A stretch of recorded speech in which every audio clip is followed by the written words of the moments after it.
বাড়ির পাশে হাওরের পানিতে জাল দিয়ে বেড়া তৈরি করে শত শত ছোট বড় হাঁসের খামার, যা ভাগ্য বদলে দিয়েছে হাওরবাসীর। শুধু হাঁস পালন করে জীবন জীবিকার নতুন পথ খুঁজে পেয়েছেন অনেকেই। কম খরচে বেশি লাভ হওয়ায় হাওরে দিন দিন বাড়ছে হাঁস পালন।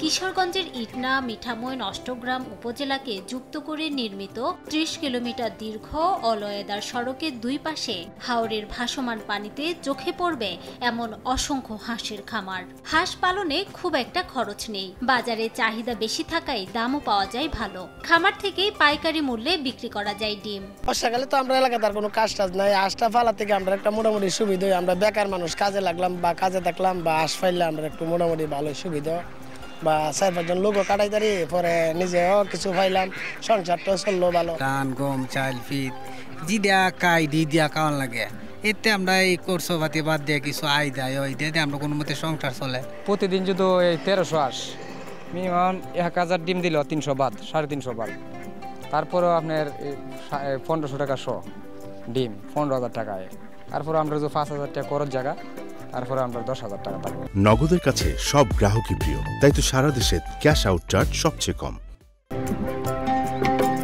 হাওরে ১০,০০০-এরও বেশি পরিবারের জীবিকা চলে হাঁস পালন করে। প্রাণী সম্পদ বিভাগের হিসাব মতে স্থানীয় চাহিদা মেটানোর পরও দেশের মোট চাহিদার ২৪% হাঁসের মাংস ও ডিমের যোগান আসে কিশোরগঞ্জ থেকে।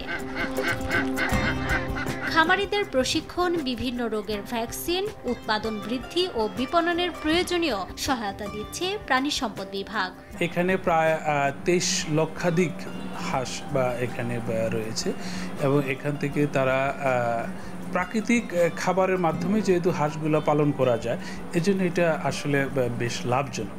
তো প্রাণী সম্পদ বিভাগ সবসময় এই খামারিদের পাশে রয়েছে। আমরা এখানে হাওরে যেহেতু দুর্গম এলাকা, এখানে আমরা প্রতিটি ইউনিয়নে আমরা একটা হাওর উন্নয়ন প্রকল্প নামে একটি প্রকল্প আছে, এর মাধ্যমে আমরা জনবল দিয়েছি যে তারা খামারিদের পাশে থেকে এই ভ্যাকসিনগুলো এনশিওর করবে এবং তাদেরকে পালন সম্পর্কে ধারণা দিবে।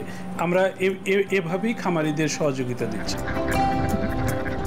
জেলা প্রাণী সম্পদ অফিসের তথ্য মতে কিশোরগঞ্জে ১৫০০ হাঁসের খামার রয়েছে, যা থেকে প্রতি মাসে ডিম পাওয়া যায় প্রায় ২ কোটি পিস। সময় সংবাদ, কিশোরগঞ্জ।